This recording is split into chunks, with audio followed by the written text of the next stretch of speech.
Hello viewer, welcome for Business Studies Form 2. Can you give us your feedback or ask us questions through our SMS number, which is 40007, our Facebook page, Erimu TV, or our Twitter handle, Erimu_KE. Today we are going to look at limited liability companies. But before that, let's look at our last lesson. I left you with some questions, and you are supposed to give advantages of circles. So the advantages are as follows. 1. Profits realized by circles are distributed to the members in form of dividends. The other advantage is that circles enables members to save. The other advantage is that members can obtain loans at low interest rates. And the other one would be circles offer education to members.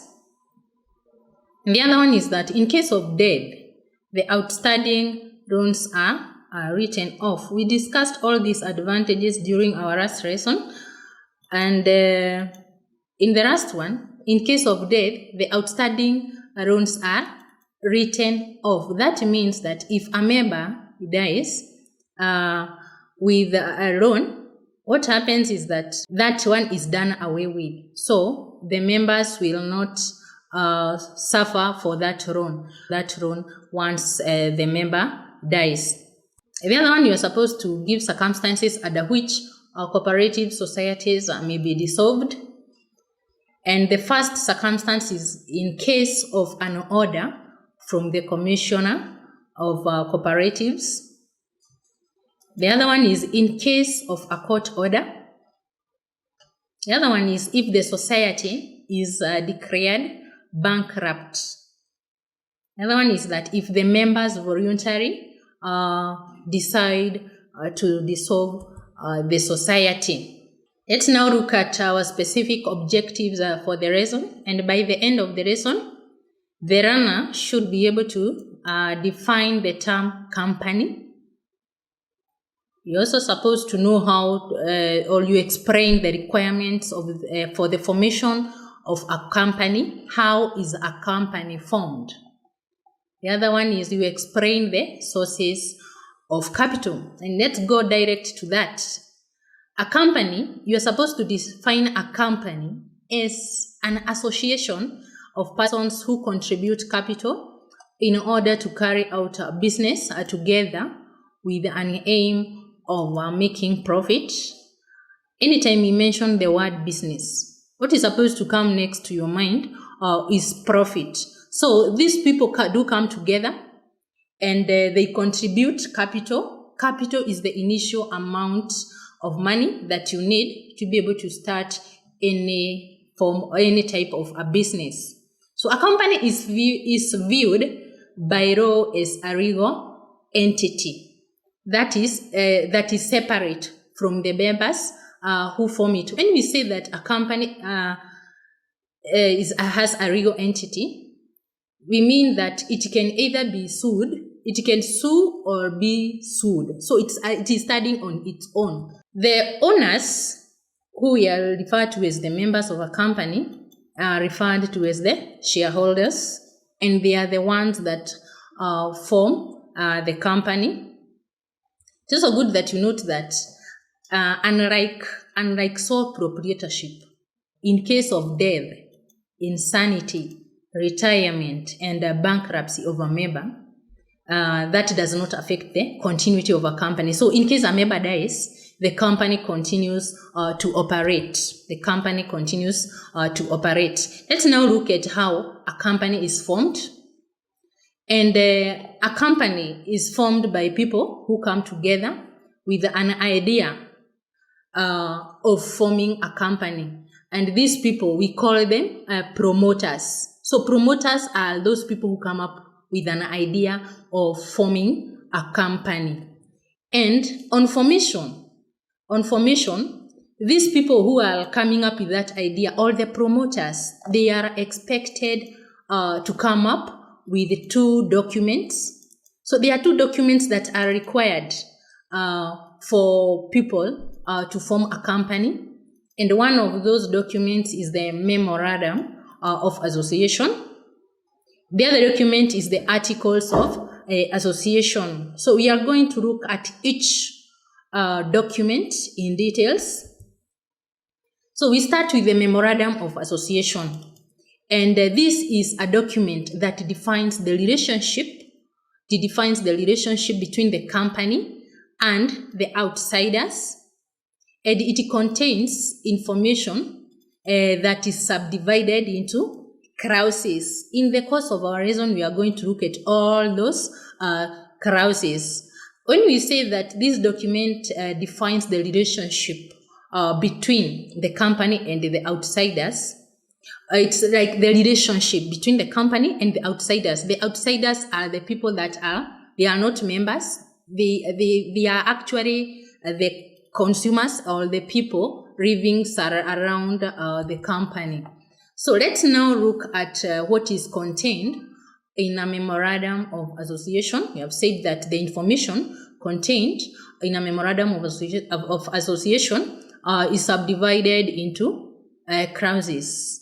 And the first clause that you find is the name clause. The name clause. And this one, it states the name of the proposed company. And that name should end with the word limited. It should end with the word limited, oftenly abbreviated as LTD. And this indicates that the liability of the company is limited. This means that in case at some point the company incurs bad debts and becomes bankrupt, personal property of the members cannot be claimed to repay the debts. So personal property of the members cannot be claimed to pay the debts, and that is why we have the word limited there. The other one is the objective clause. You still find this clause in the Memorandum of Association.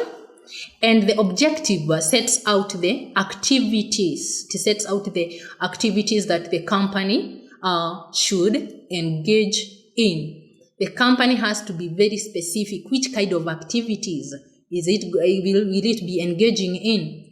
Is it setting up a business of producing a product? Is it offering a service? So they have to outline the activities that the company is going to involve in. The other clause is the situation clause, and this one explains where the registered office, that is where the official notices and other communication can be received and sent. So in other words, we can talk of the head office of the company, where it is going to be situated, or located. The other clause is the liability clause. And this one warns the members of the public that the liability of the members are limited. Just as I explained earlier on, this means that in case the business is unable to pay its debts, personal property of the members cannot be claimed to repay that loan, for instance. The other clause is the capital clause, and this one discloses the amount of capital which the business can raise and the division of capital into unit value called shares. So the capital clause explains that how the capital raised is going to be subdivided, how it is going to be subdivided. Remember, after the members contribute capital, they use that, what each and every member has contributed, when they are sharing the profits that is realized by the company. The other clause is the declaration clause, and this one, it is a declaration that is signed by the promoters, stating that they wish to form the company and undertake to buy shares in the proposed firm. And this document has to be signed by a minimum of 7 members, that is for a public company. Remember, we can categorize companies. Companies can either be public or private company, but we are going to look at that in details in our next lesson. So in case of a private company, the minimum number of members that should sign these documents are 7. But for a private, it is supposed to be 2 members. Let's now look at the other document that is required for a company to be formed, and that is the Articles of Association. Articles of Association. These are documents that governs the internal operations of the company. So this one talks more of the internal, how the activities or how the company is going to run. And you find that this document contains rules and regulations affecting the shareholders in relation to the company and in relation to the shareholders themselves. So it contains more of the running of the company, what will be happening inside the company. And let's look at the content that you are likely to find, or that you're supposed to find in an Articles of Association. And one of the content that you find is the rights of each type of shareholders. For example, voting rights. So that one is well outlined. So it is explained whether, depending on the type of a shareholder that you are, what are your voting rights.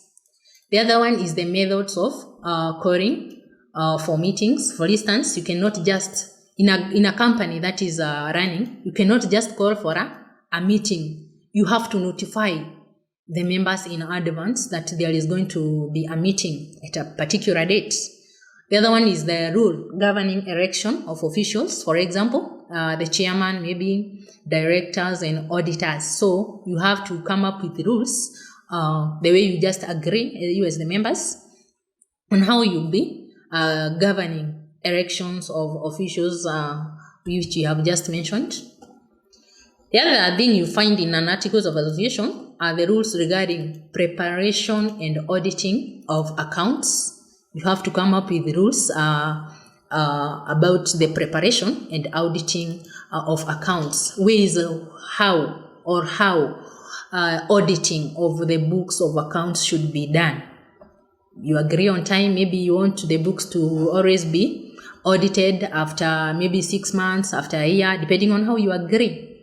The other one you find is the list of directors, and with the details, list of directors with the details, that is their names, their address, their occupations, and shares subscribed, and the statements of agreements to serve as directors. So it's all about personal information of the directors. The other thing you find in an Articles of Association is the declaration that registration requirements as laid down by the law have been met.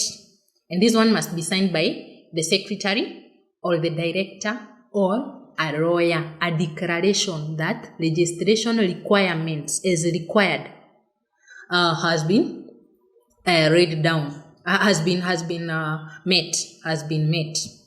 And the other one you find is a statement signed by the directors stating that they have agreed. So you cannot go ahead to submit your documents, the 2 documents, without the directors signing that they have agreed to act as directors. They have to show that they have agreed by signing. It is important to note that after the 2 documents are ready, the next thing is that they are submitted to the registrar of companies by the people who came up with that idea, the promoters. And the registrar of companies then approves, and on approval, the members or the promoters pay a registration fee. After paying a registration fee, they are issued with a certificate of trading, the certificate of incorporation. The certificate of incorporation. Let's now look at the possible sources of capital for a company, one of the sources of capital is shares. Shares, remember, we said that the initial capital is contributed by the promoters. So they give their capital, and the capital that is in form of money. Then they agree how they are going to subdivide that money into now shares. Let's say, for instance, we want to start up a company, and the capital is going to be around 10 million. So we may, after contributing that 10 million, we may say like one share will be worth 20 shillings. So that we are going to be able to know how many shares that we are going to have. So in sources of capital, shares are the main sources of capital.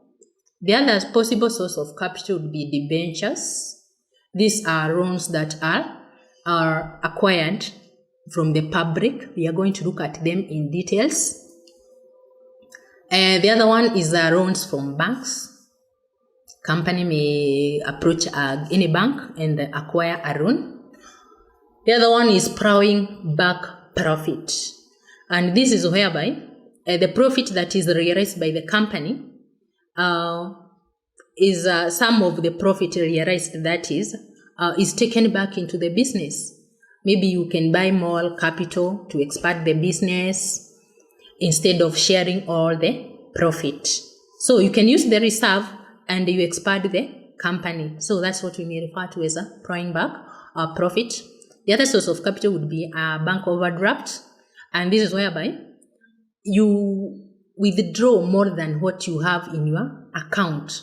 We call that an overdraft. After making an agreement with the bank, the company may withdraw more than what it has in the account. The other one is the leasing and the renting property. Let's say, for instance, the company owns some apartments, so it can rent that out, and the income realized from renting can be used to expand the company. So we can call that leasing and renting of property. The other one would be credit buying, and this is whereby goods are bought on credit. You're given goods, then you pay for them at a later date, or also through acquiring property through hire purchase. Hire purchase is whereby you pay deposit for a property, then you pay the remaining balance in installments. But we are going to look at each and every source of capital we have mentioned in details. And let's start with the shares. A share is a unit of capital in a company. And a person becomes a shareholder after buying shares in a company. So a share is a unit of capital in a company. I've just explained that the capital that is contributed by the promoters is subdivided into smaller units. I gave you an example. Let's say we want to start a company whose initial capital is 10 million. After we contribute that 10 million, we may now sit down and agree that one share will be worth 20 shillings. So depending on how much you have contributed, you are able to know the number of shares that you have. So the members expect to get returns from the company, that is in form of dividends. Dividends are the share of profit. Depending on the number of shares that you have, you get dividends. And now let's look more onto shares. You have two types of shares, and one type of the share is preference shares, and the other one is the ordinary shares. Preference shares and the ordinary shares. Let's look at the characteristics of preference shares. And one characteristic of preference shares is that they have a fixed rate of sharing profits. They have a fixed rate of sharing profits or dividends. The other characteristic is that they have a prior claim to dividends over the ordinary shares. That means after the company is able to get a given amount of profit or any profit, the preference shares are given the first priority. They are given the first priority in that before the ordinary shares are given its dividends. They cannot do that before they give the dividends to the preference shares. The other characteristics is that they have no voting rights.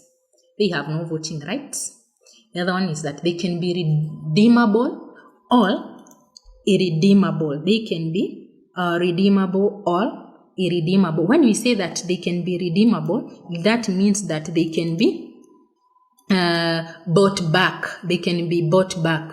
But when we say that shares are irredeemable, they cannot be bought back.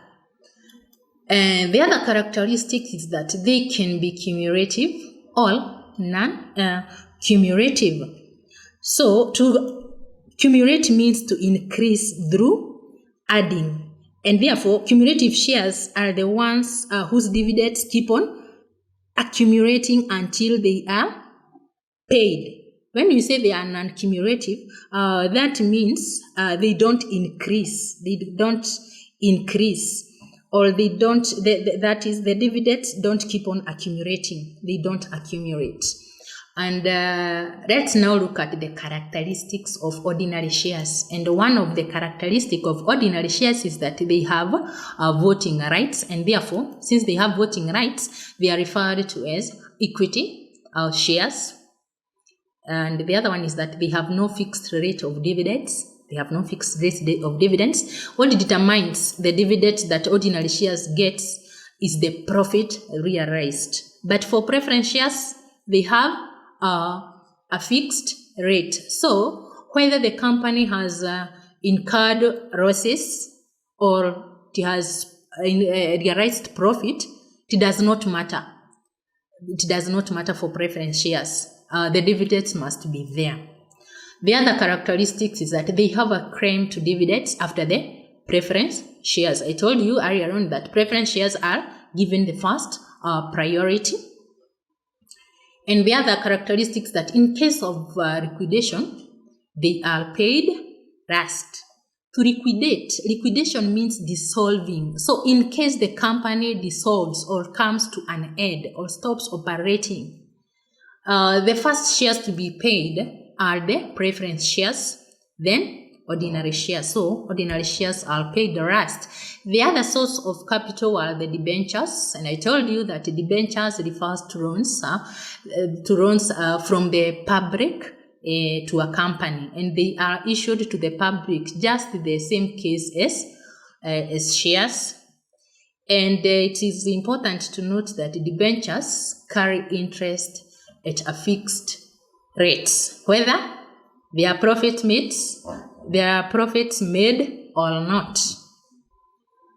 Now we can classify debentures into four types. And number one, we have redeemable debentures. And redeemable debentures can be bought back by the company within a specified future period. So redeemable debentures can be bought back by the company. Irredeemable debentures cannot be redeemed unless the company is being dissolved or it is being liquidated. The third type of debenture is the mortgage debenture, and these are debentures that the company property that are attached to the company property. Remember, we said that debentures are like loans. So you find that these are attached to the property of the company.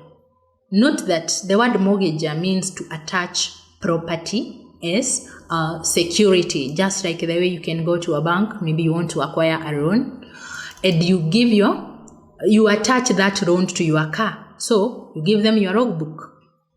And the last type of debentures are the naked, also referred to as the unsecured debentures. And in these ones, they are the opposite of mortgage debentures, so no security is attached. The other source of capital are the loans. So a company may approach a bank or any other financial institution for a loan, either a long-term loan or a short-term loan. A long-term loan is a loan that is payable for more than 1 year, and a short-term loan is a loan that is payable within 1 year. So it should not go beyond 1 year. The other sources of capital, the other one is the plowing back profit. This is whereby part of the profit may be set aside. The profit set aside is referred to as a reserve to be used for specified general purposes.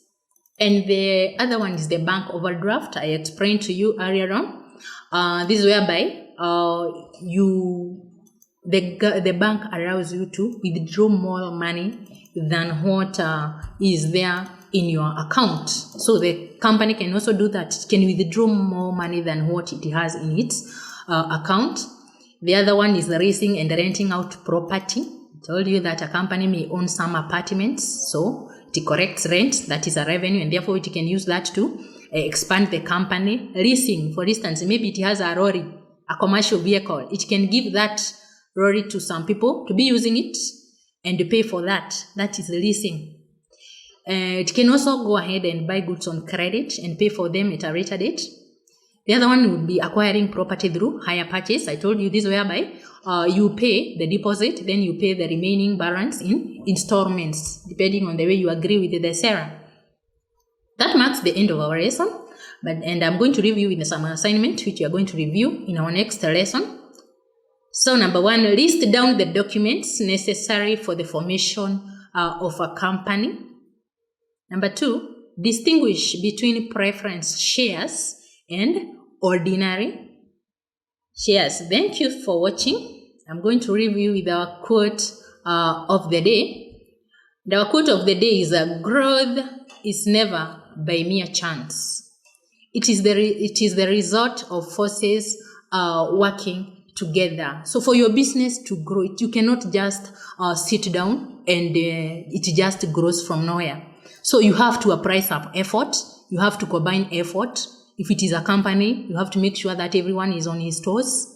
And after combining all the forces, then it can grow. Continue watching and learning.